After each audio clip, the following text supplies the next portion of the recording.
Well, click, click, get ready for your Kodak moment. Welcome to One-on-One, a Bluff City Media podcast. Listen in as we go one-on-one with coaches, players, and influencers from across the city of Memphis and around the country. Now, let's get to the show. What's up, everybody, and welcome to this week's episode of One-on-One. This week, my guest is Memphis guard Jahvon Quinerly. JQ, what's up, man? My guy, how you doing? I'm good. How you doing? Thanks for having me. Of course. So you've been in town since Monday. What's the first week been like so far? It's been good. I've been getting settled in. Getting to meet the guys, getting accustomed with the coaching staff and things of that nature. And it's going well so far. So let's talk about the recruitment process, because you did enter the portal a little bit late. Obviously, still a lot of teams got involved. Who was kind of up there in the running for you with Memphis? It was Seton Hall and Kansas State for the most part. And what did it come down to? Relationship with Penny, playing time? Yeah, it came down to me and Penny's relationship. We go way back from. He coached me in Colorado Springs back in 2018. I played for USA Basketball. I was trying out for Hoop Summit, USA Basketball. Yeah. I done played against Team Penny probably like 10 times. So we go way back, and we kind of have some history, and I like the vibe when I got to come in and talk to him one-on-one, and that's pretty much that was a big pro in me making my decision. So when it comes to leaving Alabama, what went into that decision? Why was it the best choice for you to go ahead and leave Alabama? It was definitely tough, I've done some great things at Bama. We've done some great things there. I've won the last 4 out of 6 SEC championships. I just felt like it was time for me. I needed a change. And, a lot of people didn't really understand that. But at the end of the day, it's my life, it's my career, and I'm going to do what I feel is best for me. And I felt like I needed change. So, but Bama, I love Bama. At the end of the day, I'm a Bama graduate. It's always going to be family to me. So let's talk about the backcourt a little bit, because last year you had yourself, Jaden Bradley, Mark Sears. It was kind of crowded as far as point guard position went. You come here, it's you and Jalen Young. Mm-hmm. What's the difference in that? Because it was kind of a log jam, and now it's like you're the clear favorite, the clear number one to be the team's starting point guard. Not that you're shying away from competition. That's not what I'm saying at all. Mm-hmm. But what's it like going from a situation where the minutes are a little bit different, because you have talent at the position? I mean, Jaden's a 5-star, Mark, very productive, yourself, very productive, to somewhere where you kind of do have more of a clear path to, like, I know what the minutes are going to look like, I know what the system's going to look like, stuff like that. Yeah. Well, one thing, first and foremost, I've never been the type of player to run from competition. No, you can't be a collegiate athlete and shy away from competition. Never. Like, when I was seeing those things, I was just laughing at it. Yeah. Last year, I was just coming off the ACL. Mm-hmm. That was a big thing for me. A big thing in my rehab process was like bringing me on slowly. I got back from ACL injury in 8 months. Yeah, that's like kind of unheard of. You got like dudes like Jamal Murray, Jonathan Isaac, 2 year recovery. Missed the whole season. Yeah, missed the whole season. So, I bust my behind to get back, and I was just so antsy to get back on the floor. When you tear your ACL, you sit down for about 3-4 months. Right. And like you can't do anything. You need help with everything, getting to the car, taking a shower, all those type of things, little things.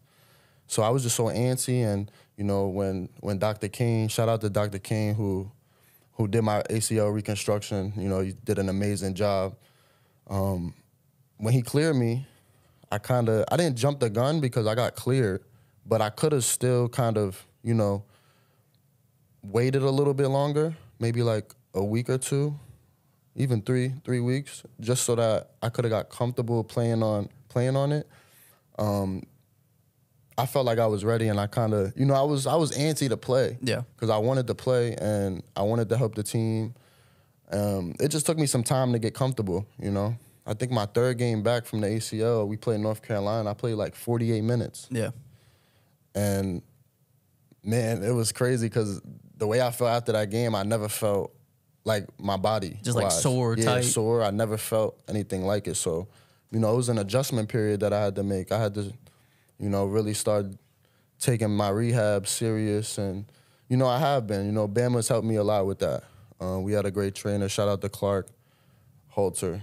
That's my guy. But, Yeah, I was never the type to run from comp, and I feel like, you know, even though we had three good guards last year, like we were all interchangeable. Right. Like towards the end of the season, I started to start, and that's because Jaden Bradley went to Oates and was like, I feel like, you know, Jahvon should be starting right now. And, you know, that's another thing. You don't really see that a lot in college basketball, you know. But that's just the type of culture that we had at Bama. We had at Bama, and that's just kind of how that thing was. You know, they just kind of wanted to string me along a little bit slower. So that's kind of why my minutes were, you know, a little bit lower last year. What was the difference between like the beginning of the season and then end of the season, SEC tournament, NCAA tournament, like just in your body, the way you felt playing those heavy minutes and stuff like that? It was a mental thing. I think anybody who has had a major injury will say it's so much mental more than physical. You know, physically I was ready to go, but mentally I was like a little bit scared to go sometimes, you know. Playing very cautious, and, you know, it's kind of, in the beginning I was kind of like trying to change my game.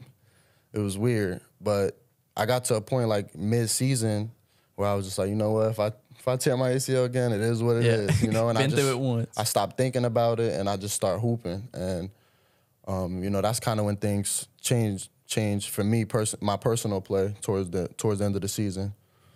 So what's the confidence level overall, not just in the knee, but just confidence level overall going into this season, new team, overall? Like, I mean, I'm sure you know this, but really only one returning player from last year's roster. I know that doesn't really mean anything to you because you weren't here last year, but just a completely new team, new city, new environment. What's the overall confidence level like for you? It's very high. I feel like last season I was probably like 80-85% most of the year. That's just me being honest. And I don't even speak on these things because I don't like people trying to look at it as it's an excuse. Right, people saying you're making excuses for you. So I don't really talk about things like this, but I definitely feel like now I'm 100. I'm back to 100. So my confidence is, you know, kind of through the roof. And I believe in, you know, the team that we brought in to Memphis. Like Jordan Brown, I played with him before McDonald's All-American game. Like, he's probably one of the most skilled bigs, you know, I've seen or was in my class. And just, man, the guys that we brought in, Jaquan Walton, you know, we get DeAndre Williams back. Like, I just believe in the pieces that we bringing in. Yeah. And I feel like the confidence is through the roof. So I talked to Jonathan Pierre a couple weeks ago, and we talked about like building the chemistry with a new team and what's that like, because most of you guys haven't played together or haven't played together before in this first week. And I know obviously early, you still got plenty of time till you get to the season, but like, what do you think that's going to be like building the chemistry with this team, especially you being like the point guard? Is it an uphill battle, or do you feel confident about where it's headed as far as just everybody gelling together, playing together? There's a lot of length, athleticism, positionless players. Like, how do you think it all comes together? Yeah, no, I think it'll be a lot smoother than what other people think. Yeah. Because we're not a young team. I mean, if you look at it, we got a bunch of veterans. Yeah, we got some freshmen here and there, but we have a bunch of veterans who have played high-level college basketball before. So I think, you know, you bring all those guys together who are trying to win a national championship, and you'll see how easy it is to kind of gel. Like, guys have played at a high level before. So, you know, I'm very confident in us gelling fast. You know, whenever guys get clear, like DeAndre, and, you know, guys coming in late or whatever the case may be, I'm very confident, like, things going to come together. So you've kind of been on both spectrums of it. Like, you've been on more veteran-laden teams. You've been on teams with younger pieces playing big minutes. Obviously, Brandon Miller and that Alabama team last year, Noah Gurley, and some of the just young pieces that were on that team. You've been a part of a little bit of both of them. What do you think the sense of urgency to win, like, is with an older team? Because you can come in as a freshman saying, yeah, my goal is to win a national championship. But if you know you're not going to the league, you're not a lottery pick, like, you know you got time. Yeah. But when you've been there, you've done that, you've seen how hard it is to climb up that hill and be a national championship contender, like, how much does it help you guys being a very experienced, very, very veteran-laden team when it comes to, like, that common goal of winning a national championship? Yeah, like, I can speak from experience. You know, I've been to the Sweet 16 twice. I know what it takes to get there, and I want to get past, like, I need to get past it. Yeah. You know, and I think, you know, that's a lot of the older guys' mindsets, like, especially guys who have played in the NCAA tournament, has made it, to a certain point. Guys understand. You have to get to that point to really understand what it's like. You know what I'm saying? So I think everybody coming together who's played in those type of games is going to benefit, the program. And it's going to be easier to bring the younger guys along with us. You know what I'm saying? So playing in the backcourt, Caleb Mills kind of the presumptive starter at the 2. What do you think about Caleb and you two kind of running the backcourt together and about his game overall? I like it. It's my first time really playing against and with Caleb. I never really saw him at all throughout my college career. So, he's been looking really good in practice. He's shooting the ball well, and I think we're going to complement each other really well. I want to go back to something you said about you don't really know what it's like until you do it, talking about the Sweet 16, going deeper in the tournament. What is it like? Like, what are those runs like? How do you put those into your own words? You played on some of the best teams in the country, multiple number 1 teams. Like, what are those kind of runs like? They're special, number one, because it's hard to do. I think it's when everybody comes together to meet a common goal, that's what makes something like that possible.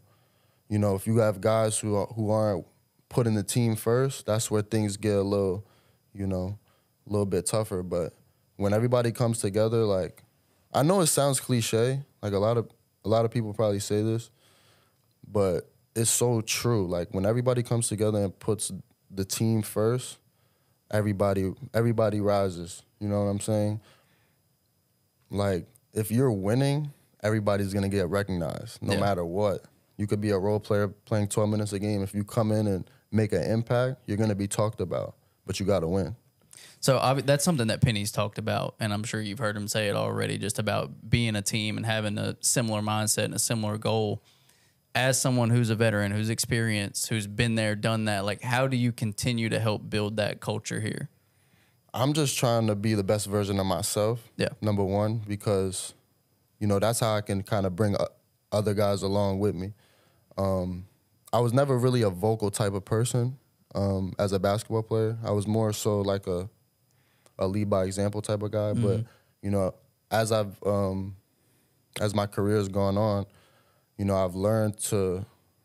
I've grown a lot in that area of being vocal and actually talking to guys. Like, I don't really know most of the players now at Memphis when I got here on Monday, but I was still trying to be super vocal in practice. You know what I'm saying? And that's tough for a lot of basketball players, I feel like, especially young guys coming in. It's hard for them to be vocal, and that's an area I feel like I've really grown in, and that's an area I needed to grow in, and that I'm really trying to grow in. You know what I'm saying? So talk to me about what that transition is like going from the lead by example to a vocal leader. Because a lot of guys, you come in early, you're freshman, 18, 19 years old, you got older guys on the roster. They're kind of the ones that are the leaders. And so you kind of take a back seat and say, I'll lead by example. I'll show that, I work this way or whatever. So when was the transition and how did it kind of happen between, all right, I'm going to go from lead by example to I'm going to be vocal and make sure everybody's kind of in the same path and in the same line? Oh, that's a good question. I think it's definitely been a process. Like, each year I've gotten a lot better in that area. I'm just trying to continually grow. But I think it comes with experience, It comes with you playing with a veteran team as a young guy in the beginning and then being that older guy on a young team, right? And having to coach those guys up and bring those guys along with you. I want to talk a little bit more about last year because I think that team was really fascinating. I know y'all went through some stuff and kind of had some negative headlines around the team, which can't make it any easier. But like for you as the experienced guy there, as the point guard there, what was it like kind of leading that team? Because it was a lot of very talented freshmen that were playing a lot of minutes and playing very well. So what was your role kind of like on that team? I know y'all had like a perfect mix of like you and Mark and older guys, but then you have like Jaden and Brandon and some of these guys. So what was kind of your role on and off the floor last year, you felt like? I think my role changed throughout the year. In the beginning I was like a spark plug off the bench. But a lot of the younger guys looked up to me. Like JB, even Brandon, Noah Clowney, like those guys, because they seen what I did there the previous 2-3 years. So I was definitely like one of, if not the leader, I was one of the leaders because we had a couple other vets on the squad as well who weren't afraid to talk. So that was kind of my role, really, was the leader. Mm-hmm. And, you know, things got crazy throughout the year, but I was very happy with how well we kept it together. Yeah. You know, going into the SEC tournament, I didn't, you know, obviously you want to win it, but with everything that was going on, I didn't see it. I'm going to be honest with you. Yeah. But just Brandon, I was just telling guys today, people keep asking me about Brandon. I'm like, Brandon, he could have shut it down, you know? Yeah, for sure. Like, he could have shut it down in the middle of the year and he still would have went 2, right? Right. But he, you know, he thugged it out, and for that I have tremendous amount of respect for him, you know? And I feel like any other freshman with that height would have said, yeah, I'm just gonna go to the draft. I'm gonna just go to the draft. Yeah. And, you know, he stuck it out. So that's my guy. But yeah, I feel like, you know, my role was really to be a leader, especially with everything that was going on, you know. What do you see for this year? I think it's a kind of an interesting dynamic. We've talked about what the team looks like. We've talked about kind of what we expect your minutes and on the floor role like you're expected to be. Kind of a leader on this team. So overall, though, how do you kind of encompass what this season looks like for you? Me personally, you know, I want to win a national championship. But for me personally, like, you know, I've been through a lot in my college career.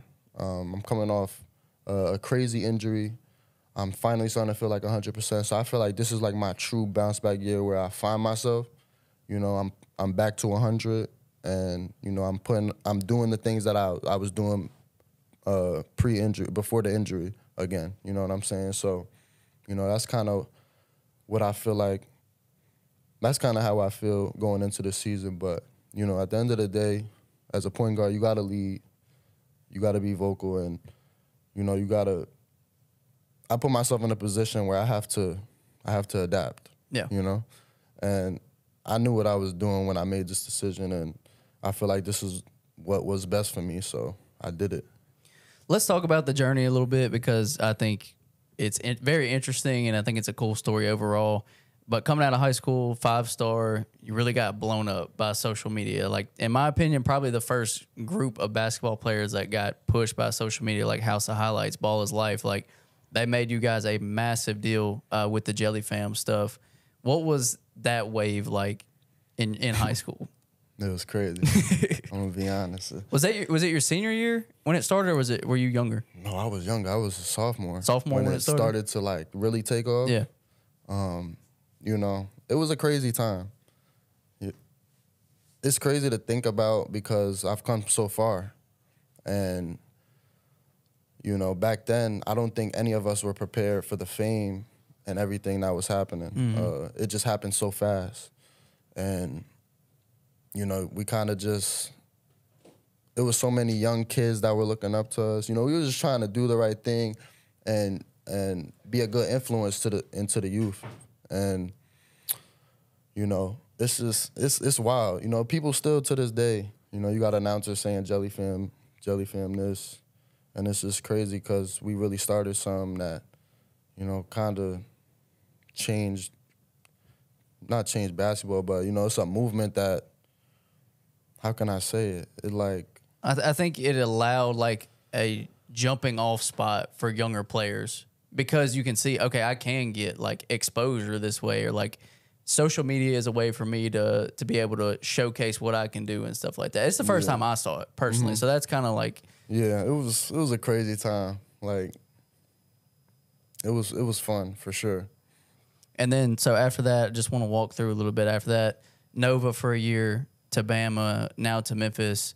Just kind of briefly, I guess, walk me a little bit through like what it's been like what the college career has been like. Mm-hmm. It's funny that you asked me this. Like, I told you before, I've been wanting to get on a podcast for a while and kind of tell my story. Yeah.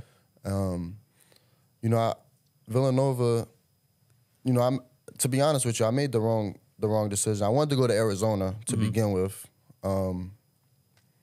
But that fell through because of the whole situation with that. So Villanova was like my second offer, and the coaching staff had a very close relationship with me and my family.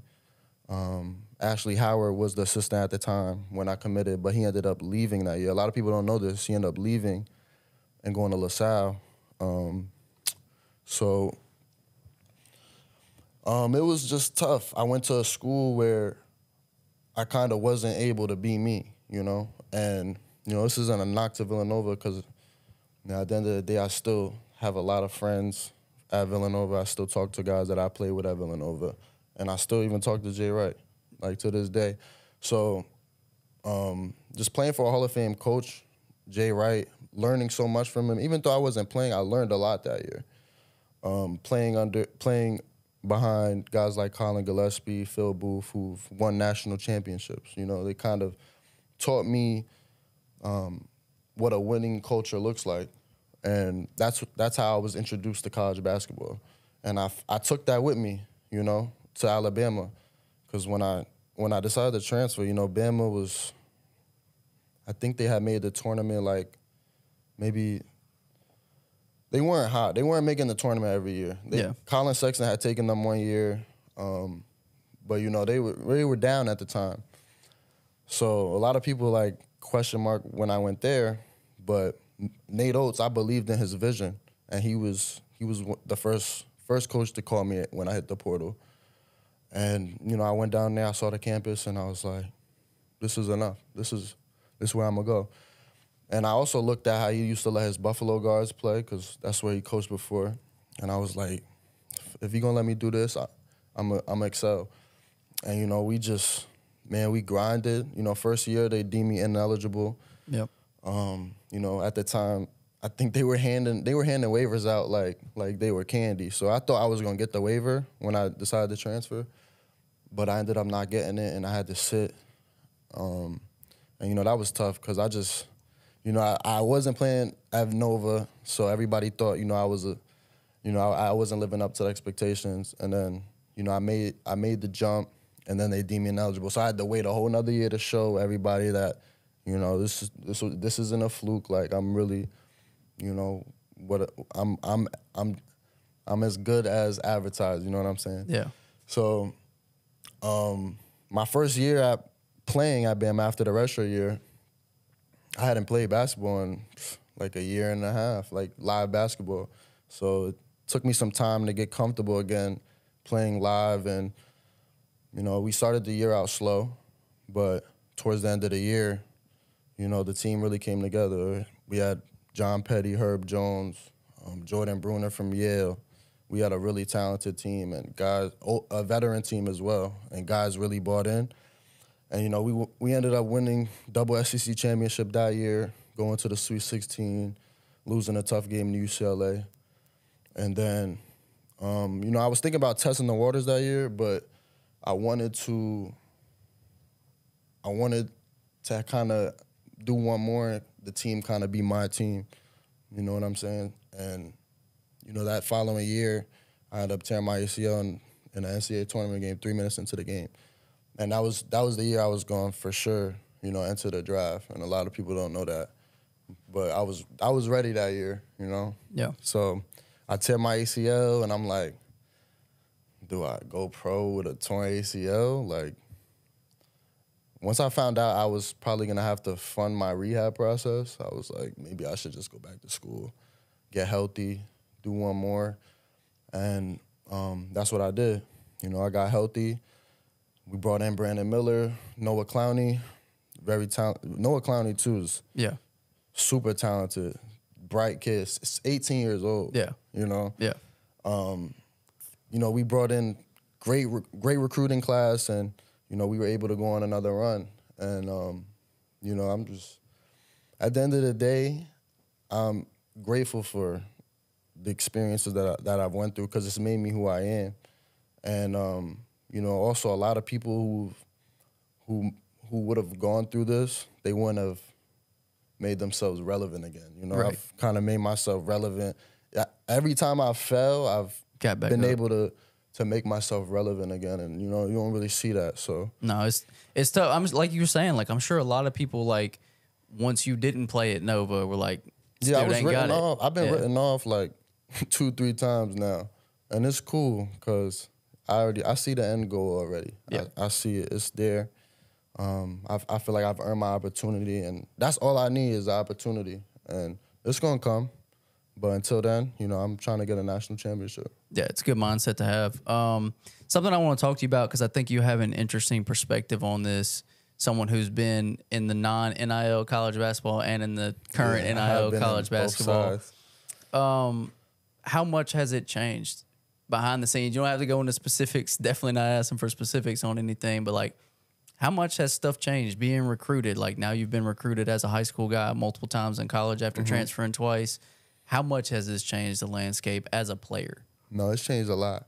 But as a player, it's helped the players. For sure. It's helped the players. Like,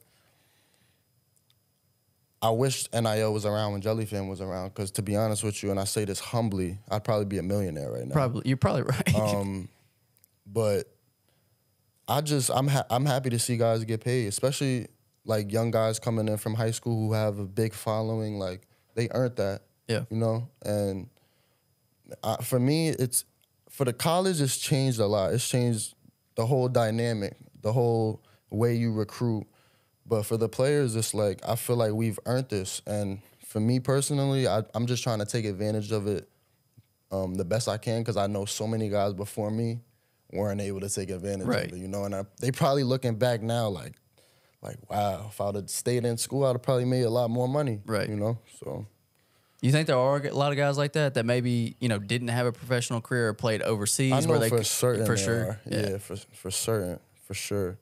And that must be tough. I'm sure. Yeah, looking back and saying I could have stayed. You were an All-American in college in 2010, and you looking back now like, wow, if I would have had that year, just 13 years later, yeah, I'd probably be making, X amount of dollars. Right. Even people like Zion, who ultimately went to, he's doing fine right now. Like, he's straight. Fine. But like, I know what you're getting dude at. would have been a millionaire in college, hands down. Like, no doubt, was the most marketable player in college basketball. So it is crazy how it's changed. I think it's definitely for the good because I've heard many horror stories of dudes just struggling. Yeah. Like, maybe not necessarily at this level. I've heard some at this level, but like, there's dudes that really ain't eating like that. Like, I've heard that before. Yeah, let me touch on that. My freshman year, actually my first 2 years in college when there was no NIL, like it was times my stipend was not getting me through the month. Yeah. Like I was, last couple of days, I'm having to order the Domino's for like the last 5 days with my dining dollars, like back to back to back for dinner. Like, now guys, freshmen coming in with new cars and, it's honestly, I love it. Yeah. I love it. I think, guys earned that. And to be honest, you got to give credit to everybody who's come before us, because they kind of paved they the reason that, NIL is a thing. I think this may be obvious, but to some it may not be. How important is it to have the right people telling you how to handle those assets as an 18, 19-year-old kid? I know you're doing it now as a little bit older, but like, you know what it's like. So I can see situations where these kids coming in and they're blowing it, and then they got nothing, and they're struggling again. Like, I can't eat. Like, I got to go try to find an NIL deal because I can't eat that at the end of this month. Like, that's a good question right here. So how important is it? Like, you got to have someone to help you and teach you. Like, yeah, you might have just gotten $150K, but like, if you're going and buying cars and like you're going out to these nice restaurants, like that's gonna go quick. Yeah, that 100 will go very fast if you don't manage it the right way. I feel like it's essential and it's cool. NIL now, it allows these young guys to learn about it before they even get to college. I'm pretty sure there's high school programs now who are teaching. They know that when these kids are going to get to school, they're going to be getting deals here and there, and they're kind of, giving them a blueprint. Because if you don't manage your money, like, it can really go like that, and I'm sure you know. And then if you become irrelevant as a player, then it's gone. Like, that was it. Like, that was it for you. That's all you had, and you wasted it. It's extremely important, but I'm glad because a lot of guys don't learn these type of things until it's too late. until they get to the NBA and, you know, they sign their rookie deal and they don't get to that second contract. And now, you know, they having to live off what they already blew it. It's gone. It's gone. So it's given us an opportunity to learn life earlier, you know? Yeah. And I think that's beneficial. Yeah. No, I figured you'd have a cool perspective on that because you've seen it from both sides and been in a situation where you could have made a lot of money if it would have been different at that time. So I think we're going to wrap up there, man. I appreciate you for joining us. I appreciate everybody for watching. If you're watching on YouTube, like, subscribe, comment. If you're listening, subscribe, Apple, Spotify, wherever you get your podcast. JQ, I appreciate it, man, and good luck this year. I appreciate you for having me, man. I've been wanting to do this for a while. Cool. Let's get out of here. Thank you for listening to this episode of One on One. If you enjoyed this episode, leave a rating and a review wherever you download your podcasts.